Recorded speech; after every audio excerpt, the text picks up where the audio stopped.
Hello everyone and welcome to mentor plus.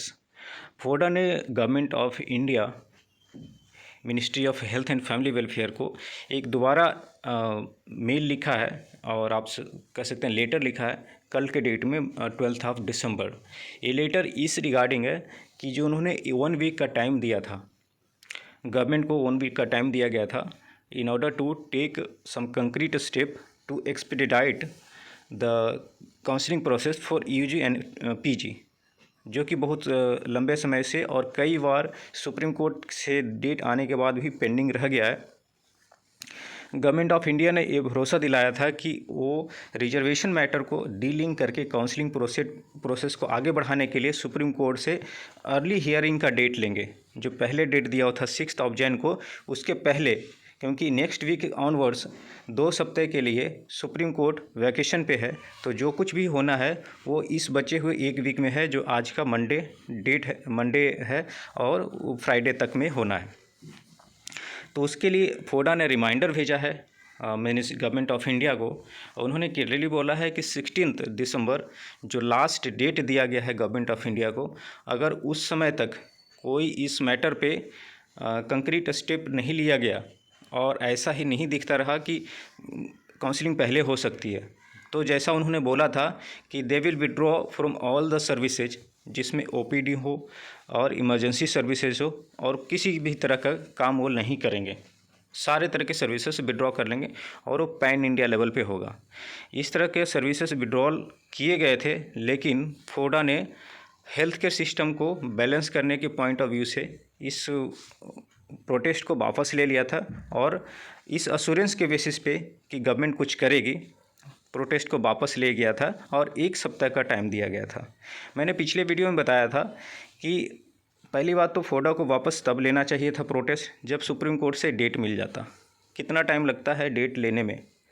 Supreme court के पास हर एक case के लिए 5 से 10 मिनट से ज़्यादा टाइम नहीं रहता। 5 मिनट में जब भी केस की सुनवाई हुई है, 5 मिनट के अंदर वो अपना फैसला देकर के दूसरे केस पे मूव करते हैं, क्योंकि एक ही इंस्टीट्यूशन है जिसको पूरा इंडिया के केसेस को टेक केयर करने हैं, तो उतना समय उनके पास भी नहीं है। अगर आप डेट लेने के लिए जाएंगे अर्ली हियरिंग के लिए, तो सेम डेट पे पता चल जाएगा कि इंटरेस्टेड हैं देने के लिए कि नहीं, तो उसमें 1 से दिन का ज़्यादा टाइम नहीं लगना था। आपने 1 वीक का टाइम क्यों दिया? उस 1 वीक का टाइम देने के बाद आप अब पछता रहे हो कि 4 दिन बीत चुके हैं लेकिन अभी कुछ भी नहीं हुआ है, तो फिर दोबारा आप लेटर लिख रहे हैं। तो गलती तो आपने पहले ही कर दी कि जब आप प्रोटेस्ट किए ही थे, इमरजेंसी सर्विसेज से विड्रॉ कर लिए थे और गवर्नमेंट भी हरकत में आ गई थी, आपसे बात कर रही थी, तो आपने उनको 1 सप्ताह का टाइम दे दिया। 1 सप्ताह बहुत ज़्यादा टाइम होता है। 2-2.5 हफ्ते तो पहले ही बीत चुके थे, 1 सप्ताह और 3.5 हफ्ते बीत गए। उन्होंने 4 सप्ताह का टाइम खुद ही मांगा हुआ है, तो आपने कहाँ कुछ किया? कुछ किया ही नहीं। तो एक फेलियर ये फोडा की तरफ से भी है और ये ऐसा मेरा व्यू है। अगर फेलियर नहीं रहता तो दोबारा उनको लेटर लिखने की ज़रूरत नहीं पड़ती, रिमाइंडर देने की ज़रूरत नहीं पड़ती, और गवर्नमेंट ऑफ इंडिया का कुछ ऐसा उनकी तरफ से कुछ अर्जेंसी नहीं लग रही है कि इस मैटर में आगे कुछ बढ़ने की, क्योंकि इतने समय बीतने के बाद भी आज 13 है और 16 तक का लास्ट डेट है। उसके बाद सुप्रीम कोर्ट का वैकेशन है। अभी तक जब आपने सुप्रीम कोर्ट से एक हियरिंग का डेट नहीं लिया, तो सुप्रीम कोर्ट कैसे हियरिंग आपको सेम डेट पे कर देगी? नहीं कर सकती। They have more prioritize matter to take in care, और 2 सुप्रीम कोर्ट है नहीं, एक ही है, तो उनकी भी ये प्रायोरिटी होते हैं। तो ये सिर्फ ब्लेम नहीं करना चाहिए सुप्रीम कोर्ट ऑफ इंडिया को और ना ही गवर्नमेंट ऑफ इंडिया को ही, ये कहीं ना कहीं मेडिकल एसोसिएशन के ऊपर भी ब्लेम जाता है कि आपने जब प्रोटेस्ट किया था तो इतना जल्दी वापस क्यों ले लिया बिना कोई कंक्रीट स्टेप लिए हुए। फिर से दोबारा प्रोटेस्ट करेंगे तो उस प्रोटेस्ट का कोई फ़ायदा नहीं मिलेगा, क्योंकि ना तो अर्ली हियरिंग डेट ले जा सकती है अगर आप अपने 17 से प्रोटेस्ट करना भी शुरू किया तो, क्योंकि उसमें वो बहाना बना देंगे कि अभी तो सुप्रीम कोर्ट वैकेशन पे है, अभी तो कुछ किया ही नहीं जा सकता है। तो अल्टीमेटली इतना फोर्स ही करने का तो विज़न होना चाहिए एक मेडिकल एसोसिएशन के प्रेसिडेंट के पास, कि इतना देख सकें कि अगर इन केस कुछ स्टेप नहीं लेते हैं तो हम लोग प्रोटेस्ट भी करेंगे तो उससे क्या फ़ायदा हो सकता है? कुछ भी फ़ायदा नहीं होगा। तो यही अपडेट है, और it's really frustrating from both UG and PG candidates. बहुत ही फ्रस्ट्रेटिंग माहौल है और कुछ भी उनको क्लियर नहीं लग रहा है। अगर वो पढ़ाई भी करना चाहें तो कब एग्ज़ामिनेशन की डेट है क्योंकि एग्ज़ामिनेशन की डेट 12 मार्च को रख दी गई है पीजी की, और यूजी की नहीं आई है। तो जैसे काउंसलिंग डिले होगा, अगले वाले सेशन भी डिले होंगे।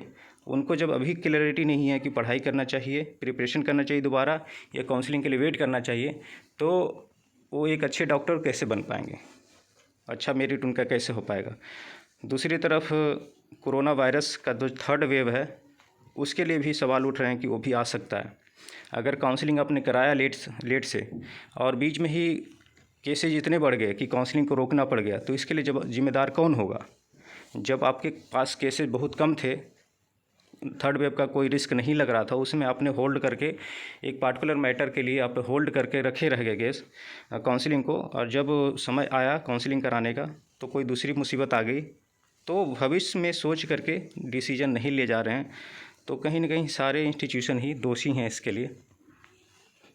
इसी के साथ मैं वीडियो कंक्लूड करता हूं, और आप के पास अगर कुछ सुझाव हैं, आपकी कुछ राय हैं, तो आप कमेंट बॉक्स में दे सकते हैं। लेकिन ये really this is very frustrating for all the doctors, NEET UG और PG candidates who have been waiting from such a long time. Examination delay हो गया, फिर काउंसलिंग इतना डिले करना, और एक रिजर्वेशन मैटर को लेकर के क्या ज़रूरी था इसी साल से इम्प्लीमेंट करने का। तो इन सब बातों पे अपना कमेंट आप रख सकते हैं कमेंट बॉक्स में। So thanks for watching and have a nice day. Good bye and take care.